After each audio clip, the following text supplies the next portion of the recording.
Woodmansey is the last surviving member of the Spiders from Mars, David Bowie's band during his Ziggy Stardust era. The 72-year-old shared with Express.co.uk just how the eccentric singer changed the music industry for good, saying the likes of Madonna and Dua Lipa would never have came to the limelight without him. Speaking at the London premiere of Moonage Daydream, Woodmansey said Bowie was one of the first to take music outside of the music industry and bring true performances onto the stage.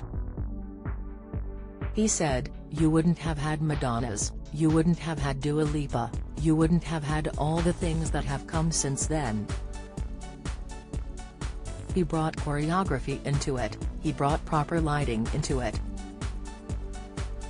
Bands big and small at the time usually only had red and green lights, and a strobe, all of which would only be used for the big finale, according to the drummer. Bowie's dedication to uniting all aspects of performance changed this. Woodmansey recalled the precious memory with the late singer. "One night he said, 'Oh, we're going to see a play in London,' and I said, 'What's it called?' And he went, 'I have no idea.'"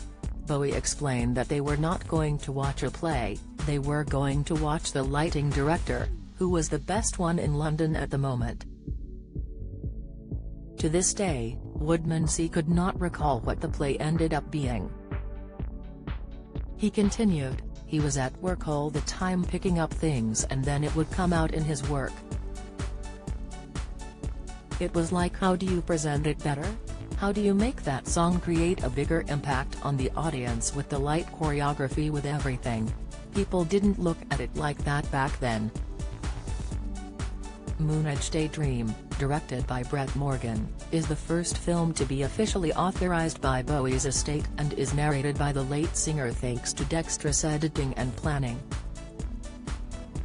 The sound director of the film, Paul Massey, said the pressures of his role in the film was huge due to the uber Bowie fan base. Massey, 64, admitted he would only listen to Bowie's music on occasion, meaning he certainly did not know as much about the singer as his dedicated fans.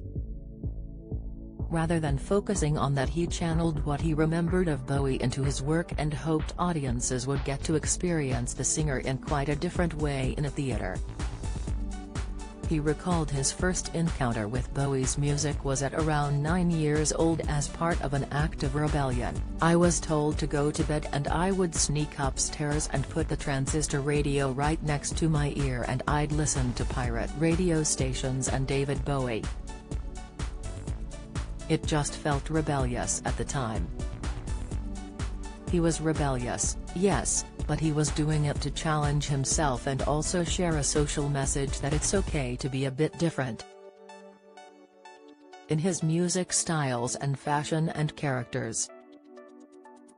Don't miss, Bowie's iconic fashion style was largely influenced by his rejection of the gender-based fashion status quo of the time.